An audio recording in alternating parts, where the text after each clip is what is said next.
In this short video, we're going to learn how to make a simple GIF or GIF, however you want to say it, animated image for the web. So something similar to this. GIFs, you've probably seen a lot on the internet, especially 9gag. They always make GIFs like this, where they're images, but they're moving images. And sometimes they're animated, like drawn or handmade. But usually you find that they're taken from snippets of movies. So I'm going to show you how to do that right now. We're going to recreate this this Avengers logo. Took that from a snippet from, well, let's just do it. So if I was on YouTube and I wanted,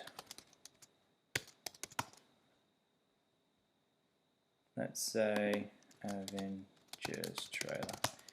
Forgot which one it is. This one. This is the one I created that thing from. So this video, and then that part of that logo where I want to make the GIF images here at the end here. So how do I extract that? First step is to copy this, and we need to download the video. So I'm going to make a new tab, and I'm going to use savefrom.net. Paste my link in there. Click, and we might as well get the 720. We might want to use it for something else later. Click download. Shouldn't take long.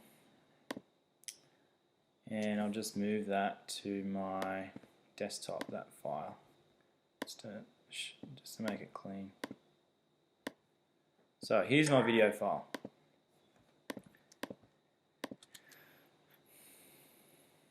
Now all I have to do, let's close this project because I've already done it quickly just to make sure I know what I'm doing.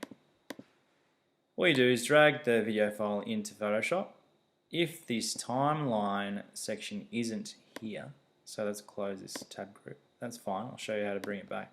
But if I bring this in, it should actually come up automatically because we're importing a video into Photoshop. This isn't Premiere, this isn't After Effects.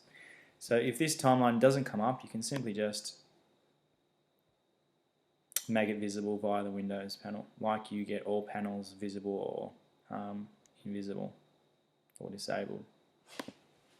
So here we are. This timeline should be familiar if you've ever used iMovie or Premiere before. It's just like a scrub through type of simple timeline. You can push spacebar. It will start playing just like any video editor.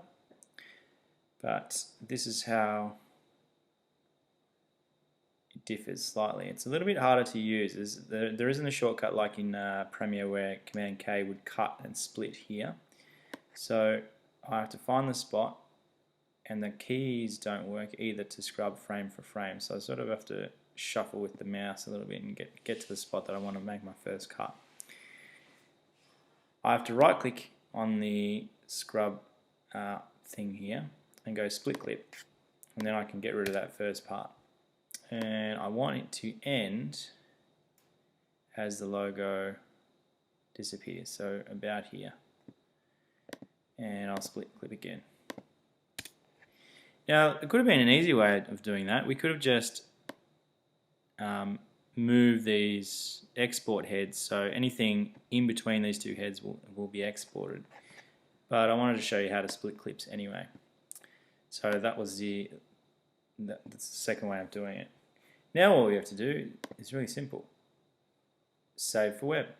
But before I do that, you'll notice that this is sort of like in processing mode. Photoshop's taking a long time to process each frame because we have our resolution really high. Now usually when you're looking at GIFs, they're usually really low res, small sort of images.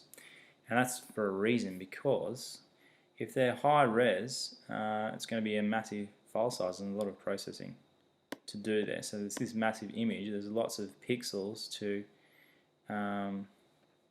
work with and to reference from the GIFs or the GIFs color table. GIFs are usually made up of, you can either select 128 or 256 numbers of colors that are available to use in here. So that's why the image becomes a little bit sort of pixelated, or I don't know how you would explain that, sort of dotty, because it doesn't have that grain or that gradient or that linear selection of colors to use to go from one color to another. It's only got these colors to use, and that's it. So we're not going to actually save for web yet. We are going to go back and we're going to go image size, and we're going to change it down to something like 360. We'll say yes, convert. Now it's much smaller, and you'll see when we go to save for web, it should take a little bit quicker to process because it's going through every single frame. And there you go, bang, a lot quicker. Now we go save, that's it. Call it the Avenger logo, save it on my desktop. Should be exporting now, and here it is, underscore. Which one is it? I spelt it wrong. It's the same thing anyway. So that's how you make a GIF from a part of a movie clip.